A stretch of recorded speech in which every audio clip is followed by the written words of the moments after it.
కోసం మాత్రమే కాకుండా స్వచ్ఛమైన అభివృద్ధి చెందిన దేశం కోసం కలలు కన్నారు. మహాత్మా గాంధీ భారత మాతకు బానిస సంఖ్యల నుండి స్వేచ్ఛ కలిగించారు. ఇప్పుడు మన దేశాన్ని పరిశుభ్రంగా ఉంచేలా దేశానికి సేవ చేయడం మనందరి బాధ్యత. దేశాన్ని పరిశుభ్రంగా ఉంచడానికి నేను కట్టుబడి ఉంటానని సమయం కేటాయిస్తానని ప్రతిజ్ఞ చేస్తున్నాను.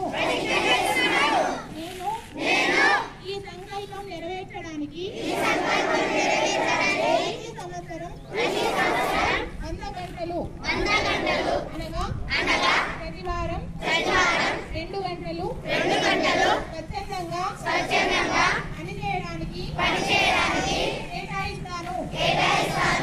నేను పరిసరాలను అపరిశుభ్రం చేయను. ఇతరులను చేయనివ్వను. పరిశుభ్రత సాధించే పనిని నేను స్వయంగా మొదలుపెట్టి నా కుటుంబము పరిశుభ్రంగా కనిపించే దేశాలు ఆ విధంగా ఉండడానికి ఆ దేశ ప్రజలు పరిసరాలను అపరిశుభ్రం చేయరు, ఇతరులను చేయనివ్వరు అని నమ్ముతున్నాను. దృఢ నమ్మకంతో ఈ స్వచ్ఛ భారత్ సందేశాన్ని వీధి వీధిన గ్రామ గ్రామాన అంతటా ప్రచారం చేస్తాను. నేను ఇప్పుడు తీసుకున్న ప్రతిజ్ఞ మరో 100 మంది ప్రజలు తీసుకునేలా ప్రోత్సహిస్తాను.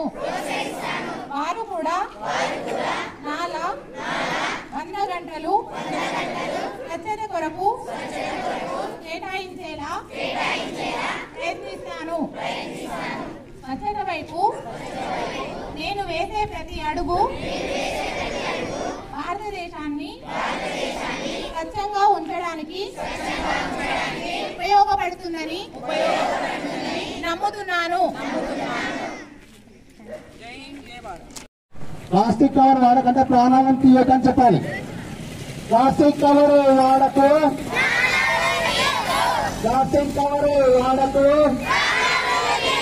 ప్లాస్టిక్ కవర్ వాడకు.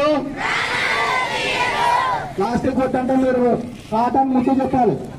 ప్లాస్టిక్ వద్దు, ప్లాస్టిక్ వద్దు, ప్లాస్టిక్ వద్దు, ప్లాస్టిక్ వద్దు. ఆరోగ్యం అంటే మహాభాగ్యం చెప్పాలి. ఆరోగ్యమే ఆరోగ్యమే ఆరోగ్యమే ఆరోగ్యమే